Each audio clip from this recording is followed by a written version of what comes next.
ए पहुना यही अरे मिथिले में रहुना, ए पहुना यही मिथिले में रहुना। क्यों?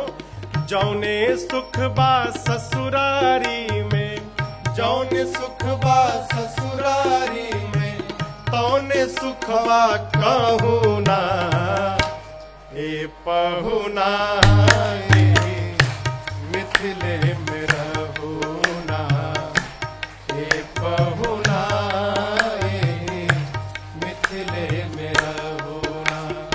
लक्ष्मण जी पूछे यहाँ रहने से हमारा क्या होगा?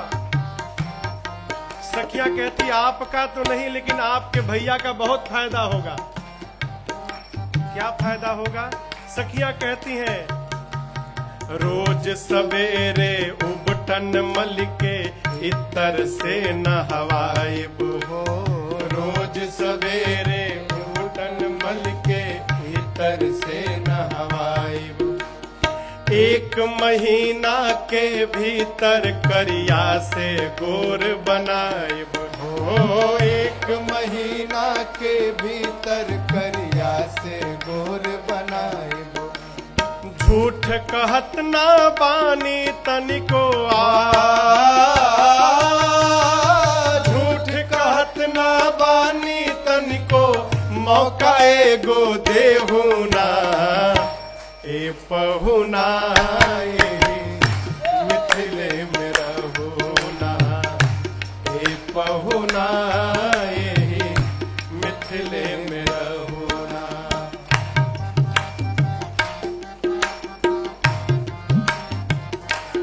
आपको नित नवीन मन भावन व्यंजन पर सब कंचन थारी, नित नवीन मन भावन व्यंजन पर सब कंचन थारी।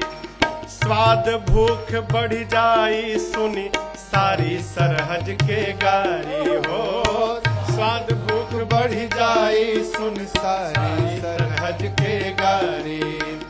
बार बार हम करब चिरौरी बार बार हम करब चिरौरी, और कुछ ले होना, ए पहुना यही मिथिले में रहुना, ए पहुना यही मिथिले में रहुना। आपको उदास नहीं होने देंगे, एक बार मौका तो दीजिए। कमला बिलमला दूधमती में झिझरी रोज खिलाइब हो, कमला बिमला दूधमती में झिझरी खूब और खिलाइब। सावन में कजरी गागा के झूला रोज झुलाइब हो, सावन में कजरी गागा के झूला रोज झुलाइब। पवन देव से करब निहोरा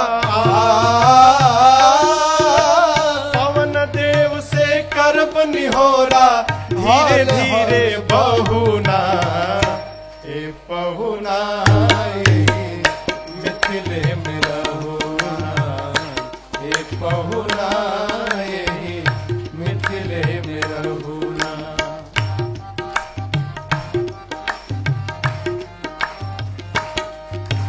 हमर निहोरा रघुनंदन से माने या ना माने, हमर निहोरा रघुनंदन से माने या ना माने। पर ससुरारी के नाते प्रताप के आपन जाने हो, पर ससुरारी के नाते प्रताप के आपन जाने। या मिथिले में रह जइयो या मिथिले में रह जइयो, या संग अपने रख ले होना, ए पहुना यही मिथिले में रहुना, ए पहुना यही मिथिले में रहुना।